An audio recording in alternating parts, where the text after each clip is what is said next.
අවසන් කොටස. මගේ පොඩි මැනිකේ උදේම කුස්සියේ මොකද කරන්නේ? මේ ඔස්සරියකුත් පටලවගෙන. ඉඳුරගේ හඬට උය උය හිටපු කෙල්ල තිගැස්සිලා පිටුපස හැරිලා බැලුවා. මහත්තයා නැගිට්ටද? මං මේ උදේට උයන්න හැදුවේ. එහෙමද? එහෙනම් අපි දෙන්නත් එක්කම උදේට උයමු. මහත්තයා උයන්න? ඔව්. ඇයි ඔයා හිතුවේ මට උයන්න බෑ කියලාද? ඉඳුර හිනා වෙලා සුඳමිණි ළඟට එද්දී කෙල්ලට ඔහු ගැන පුදුමයි. ඔහු ඇවිත් එක විටම කෙල්ලගේ පිටුපසින් ඇයව බදාගෙන කෙල්ලගේ ඔළුව මතින් ඔහු මූණ තද කරා. සඳමිණි කොහොමද අප්පා ඔයා මේ ඔසරියත් පටලන් ඉන්නේ?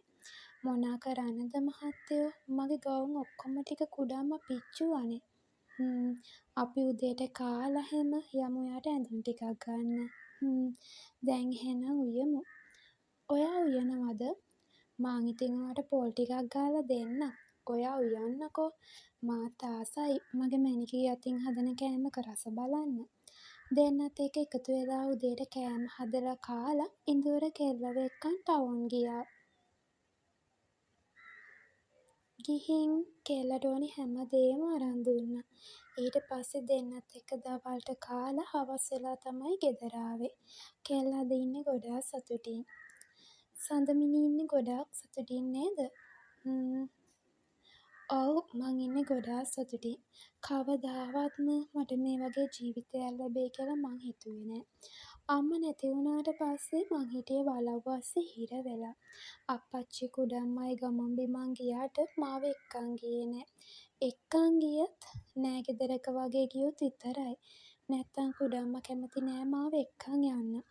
මං කැමති ඇඳුමක් අඳින්න දෙන්නේ. මට නම් ඒ ජීවිතේ එපා වෙලා තිබුණේ.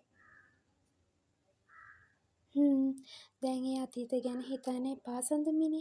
සඳමිණිට ලස්සන අනාගතයක් තියෙනවා කියලා විතරක් හිතන්න.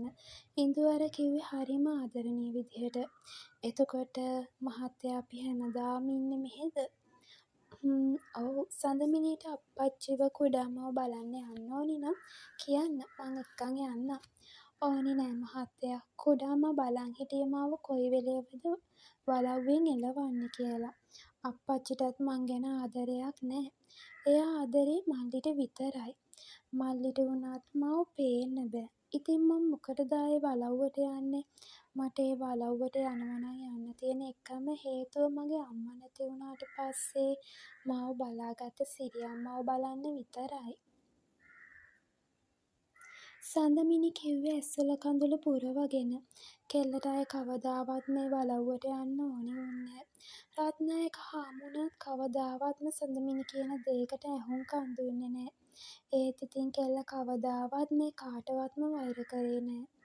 ඉඳුර අරන් දීපු නවීන පාන්නේ ඇඳුම් එක එක අඳිමින් කෙල්ල හැඩ බැලුවා.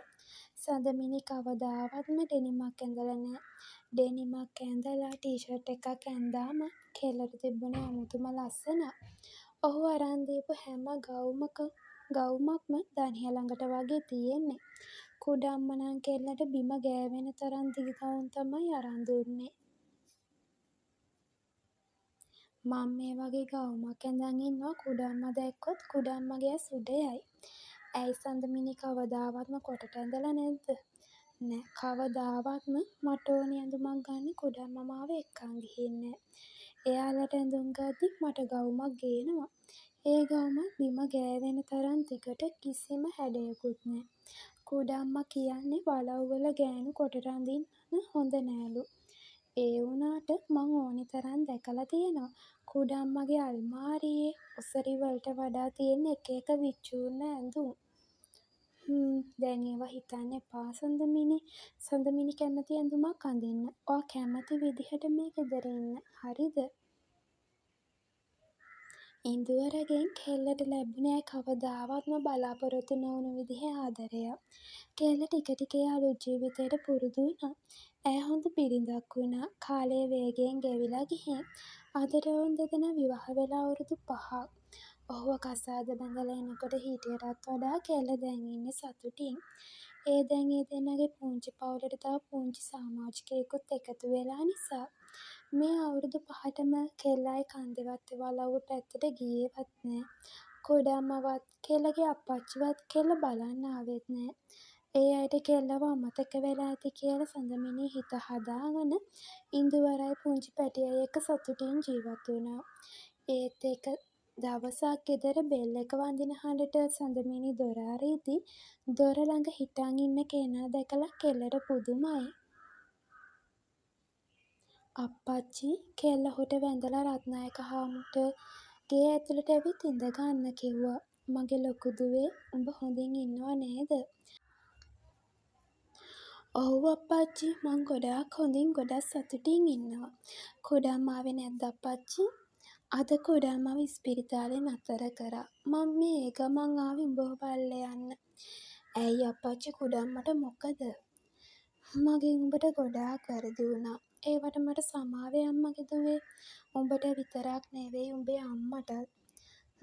දැන් ඒ දේවල් වෙලා ඉවරනේ අප්පච්චි." "මල්ලිකෝ එයා කුඩම්ම ළඟද?" "ඌ නිසයි මේ ඔක්කොම වුනේ." "මට තේරෙන්නේ නෑ අප්පච්චි කියන දේ. මගේ පරම්පරාව ගෙනියන්න කොල්ලෙක් ලැබුණම මං ගොඩාක් සතුටු වුණා. ඒත් මගේම වැරදි නිසා මට ඒ කොල්ලව නැති වුණා." "ඇයි අප්පච්චි මල්ලිට මොකද වුනේ?" "දේවක හොඳට ඉගෙන ගනී කියලා හිතලා කොළඹ ලොකු ඉස්කෝලෙකට දැම්මා. ඒත් ඒකෙන් කොල්ලා නරක ආශ්‍රයට වැටිලා මත් කුඩු වලට පුරුදු වුණා. අවුරුදු 18ක් වෙද්දි කොල්ලා විනාශ වෙලා ඉවරයි. ඌ දැන් පරිවාසෙ. උඹ දන්නවනේ කුඩම්ම මල්ලිට පණ ඇරලා. ඒක ඒ ගෑනිට දරාගන්න බැරි වුණා. අන්තිමේදි කුඩම්මට පිස්සු හැදුනා." රත්නායක හාමු කිව්වේ හූල්ලන හඬින්. "අනේ දෙයියනේ මොකක්ද ඒ වුණ විනාසේ?" සඳමිනීට දැනුනේ ලොකු දුකක්. එක කුස නූපන්නත් ඒ කෙල්ලගේ මල්ලි.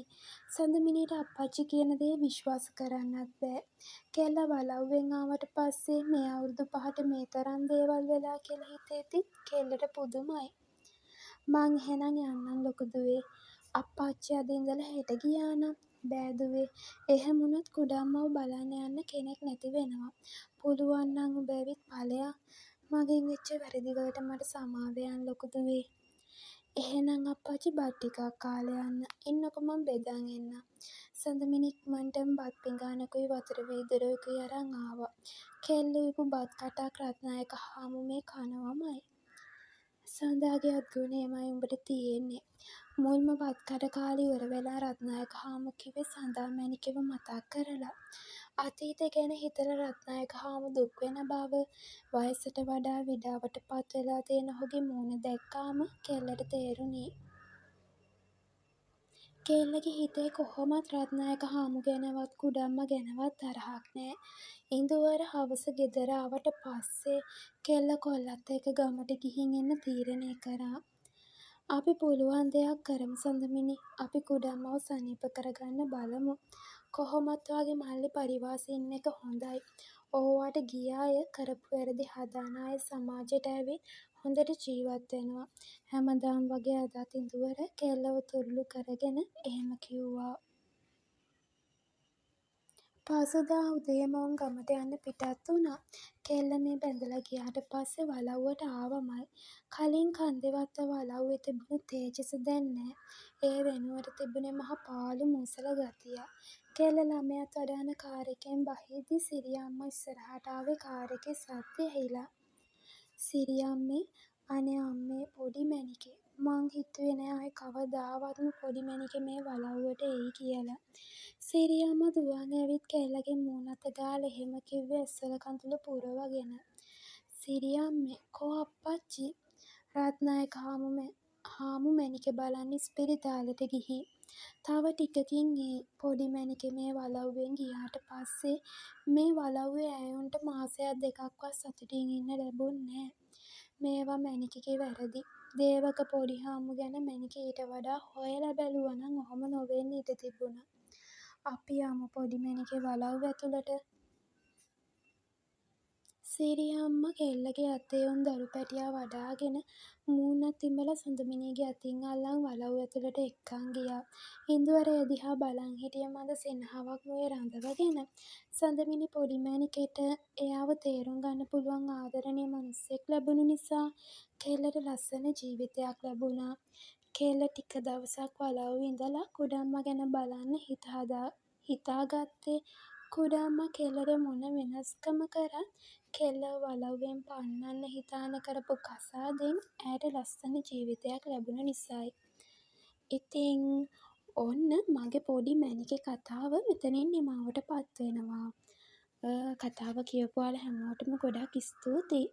ඉතින් මං ඊළඟට ගේන්න ඕනි මොන වගේ ආදර කතාවක්ද. ඉතින් ඔයාලට ඒ වගේ අදහසක් තියෙනවා නම් කමෙන්ට් එකක් දාගෙන යන්න. එහෙනම් ඉක්මනටම අලුත් කතාවක් අරන් එන්නම්. එතකන් හැමෝටම සුබ දවසක්.